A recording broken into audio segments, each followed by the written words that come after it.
I don't have any fancy slides to show you. I just really want to share my story. So thank you for the invitation to speak. It's always a pleasure to be up here as a female in this industry full of very supportive male colleagues and friends. So thank you for listening. My name is Kate Wawatai. I'm the Chief Pilot and Submersible Team Leader for the FOD Submersible Bakunawa, or just Baku, and her associated systems. I'm from a small town on the North Island of Aotearoa, that's the Māori name for New Zealand. Very far from here, actually exactly the opposite side of the world. I grew up on the eastern coast of that North Island where the continental landmass rides over the oceanic crust. And the ocean there is wild. Waves crash really heavy on the shore, and just a few steps out into the ocean and you've got 40 or 50 metres of water beneath you. Orca whales pass close by there, so close that you feel like you can touch them from the shore. I didn't swim much. On calm days we'd surf cast. When the kahawai were running, the local fish were running. And at low tide we'd dig our toes into the sand and we'd find pipi shells, little shells wiggling beneath our feet. We'd pop them in buckets and take them home and boil them up. It was a childhood shaped by the ocean, close to it, but always with a deep reverence. And from early on, I understood that my relationship with the ocean would revolve around this reverence, and in turn would revolve around discipline. The question that follows me: my first opportunity to pilot a submersible came with the Triton 3K34 boat. I'd been working in and around subs for years. I'd seen Hector come on board our ship. I thought, wow, look at him. But I never believed that I could become a pilot. What do I know anyway? That was the question that stuck with me. What do I know anyway? Piloting a submersible was for an elite group. Clever, highly trained, brilliant engineers and explorers, not people like me. I was rather normal. But an opportunity arose and I was surrounded by a supportive team, and one day I found myself in the pilot's seat, many years ago. And do you know what? It turned out that I could do it. But still the question followed me: what do I know anyway? It followed me as a technician, as I became a pilot, as I became a leader, and it's still with me right now, sitting here in front of all of you. And I wonder, am I alone in that thought? For those of you who operate subs, work offshore, create policy, lead teams under pressure, have you heard that same voice? And I'm not sure if any of you have. And when I first thought about speaking here, when Ava first asked me to say a few words, and I thought about speaking in front of a room full of professionals, industry leaders, peers, my colleagues, friends, I considered speaking about the things I had achieved, the moments of great discovery and the times of mission success. But that would have been far easier than speaking about the difficulties of leading in today's industry. So I accept the more vulnerable challenge of speaking to a room full of professionals about a voice inside my head.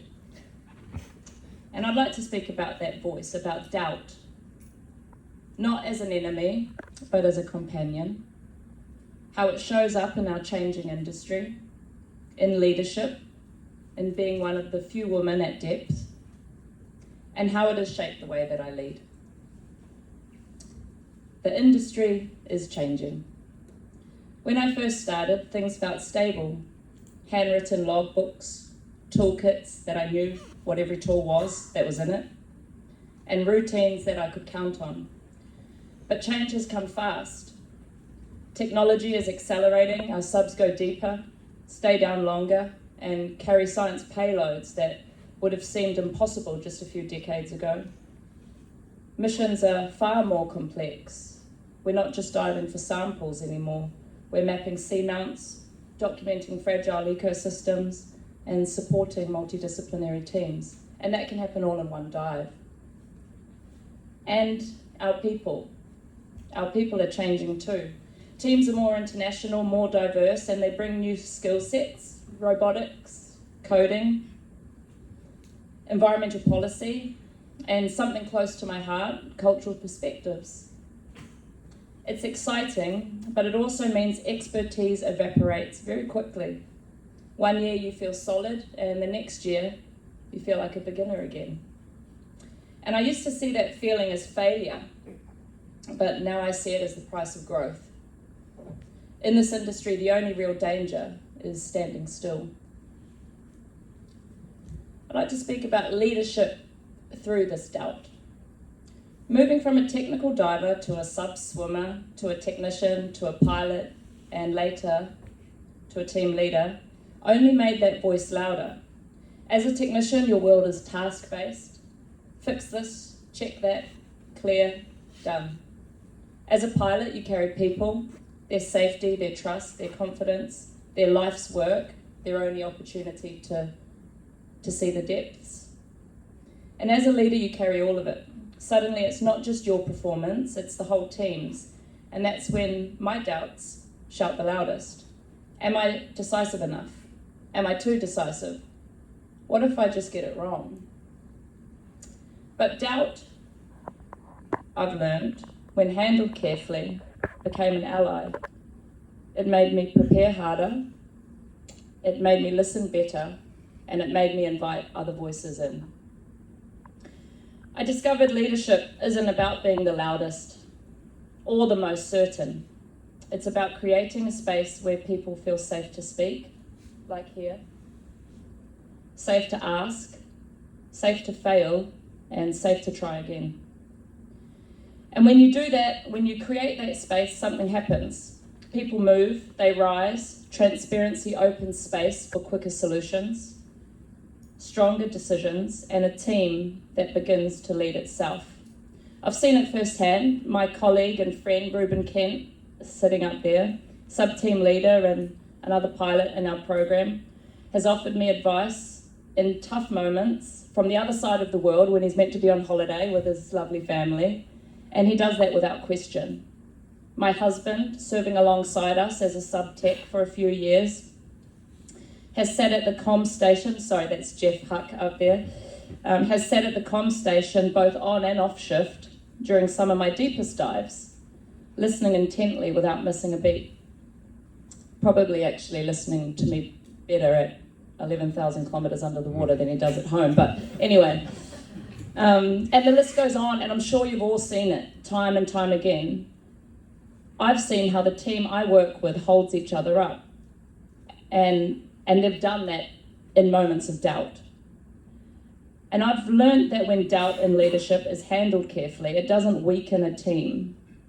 It strengthens it. It creates space for everyone to step forward, to support one another, and to move together in a direction that no one leader can achieve alone.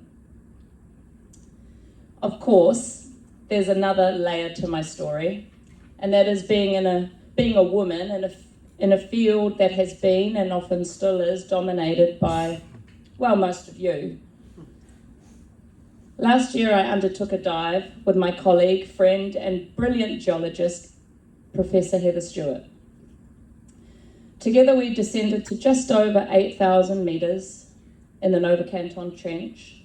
And in doing so, we inadvertently became the deepest diving female team in history, I think. And at around 4,000 metres, enclosed in a titanium sphere no wider than my outstretched arms, Bon Jovi's voice filled the sub. Yeah, Bon Jovi, I did say Bon Jovi.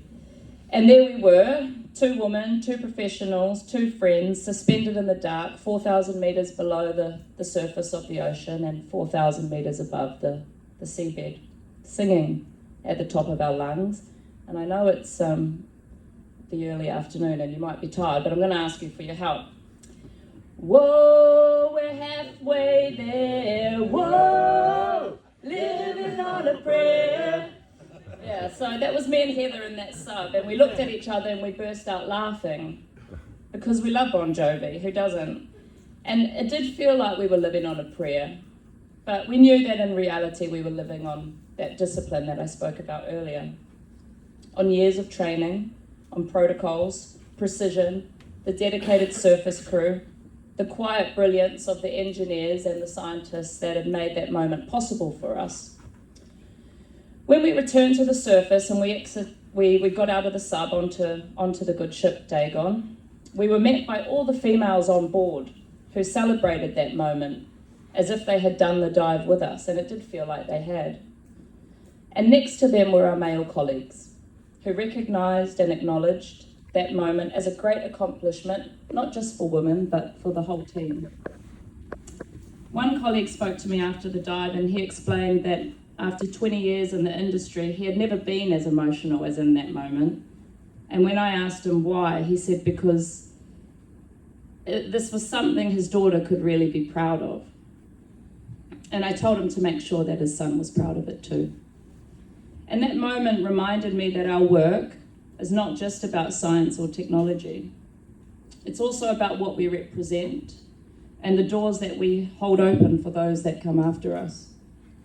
And I think this is why it was so difficult for me all those years back to imagine myself as a pilot, because at that time I couldn't see anyone that looked like me in that seat. And doubt grew in that gap. But here's what I've learned. Doubt isn't always a sign that you don't belong. Sometimes it's simply a sign that you're stepping into a space that hasn't yet been carved out. And that dive with Heather showed me that doubt can transform into something else, into possibility, into progress, into an invitation for others to follow. And when the next generation looks up and sees someone like themselves in the pilot's seat, maybe their first question won't be, what do I know anyway? Maybe it will be, what might be possible for me too? So let's redefine confidence. At some point, I stopped trying to silence that voice, that question, what do I know anyway? For years, I thought the goal was to outgrow it. That one day I'd wake up, walk onto deck, stand in front of my team and finally feel ready. But the truth is you never do, not fully. Of course, once the hatch is dogged and the dive begins, we all know doubt does not exist inside that sphere. You are the master of your vessel, but I'm talking about on the surface. There's always a new system, a new mission, a new problem, a new rule that no one has ever navigated before or solved. And if you're honest, there will always be moments where you wonder whether you're the right person to meet that challenge. So instead of waiting for the day that I'd feel ready, I learned to move anyway, to carry the doubt with me and not let it stop me. And that's when I realized something important. Confidence isn't the absence of doubt. It's not about striding around pretending that I've got all the answers, because I most definitely don't. It's a lot quieter than that. It's choosing to move forward alongside doubt. It's saying that I don't know everything, but I know enough to begin. I know how to prepare, I know how to learn, and I know how to listen. In fact, I've come to see that doubt can actually be a gift. It forces us to double check the checklist, to rehearse the procedure one more time, and to reach out for a second opinion, maybe even a third, whether that be from colleagues, from other industry leaders, from class, or from whoever's next to you in the pilot seat. It reminds me to keep humble, curious, and teachable. And that kind of confidence that lives next to doubt, not in place of it, is far more powerful than bravado, because it's real, and I believe people can feel when it's real. In my experience, teams don't want a leader who pretends to be invincible. In fact, it can be very dangerous. They want someone steady, someone who can admit what they don't know and still make a clear decision, someone who can hold the weight of uncertainty without crumbling under it. That's the kind of confidence I try to carry now, and I don't always get it right. I aspire to it. It's the kind of confidence that says we don't have to have every answer, we just need to take the right next step together. And here's the paradox that I've come to accept. Doubt will always be there, but when handled carefully, it doesn't weaken us, it shapes us, it sharpens our discipline, deepens our preparation, and most importantly, it keeps us human. So I'd like to return to my original question. What do I know anyway? And I can answer that question now. I know how to listen. I know how to prepare. I know how to care for my crew, my craft, and the ocean. And I know that leadership is not about having all the answers. It's about showing up, staying steady, and bringing others with you, like we are doing right now. When I first joined the industry a decade ago, there were names I looked up to, legends, adventurers, people who seemed to know everything. I remember thinking, I want to be like them. And the years pass, and one day you wake up and you realize, humbly, that you have become the person that you once looked up to. Your actions matter. People are watching how you work, how you lead, how you decide. They're looking to you. They're looking to us. Whether as a pilot, an operator, a technician, a manufacturer, a class rep, they are looking to us. And that is when you realize that we are it. We are the ones guiding this industry, whether we like it or not. And with that comes a responsibility to lead deliberately, to act responsibly, and to collaborate widely. And above all, to hold the door open for those who will follow. What exactly does that look like? I have no idea. But I know this. Collectively, we already know enough to begin, to continue, enough to take the next right step together. And maybe that's the point. Doubt will always be there at the edges, but when we treat it not as weakness, but as a companion, it sharpens us, it keeps us humble, careful, and connected. So the question now isn't, what do I know anyway? The real question is, how will we, together, use what we know, and more importantly, what we don't, to shape the future of our industry? Thank you.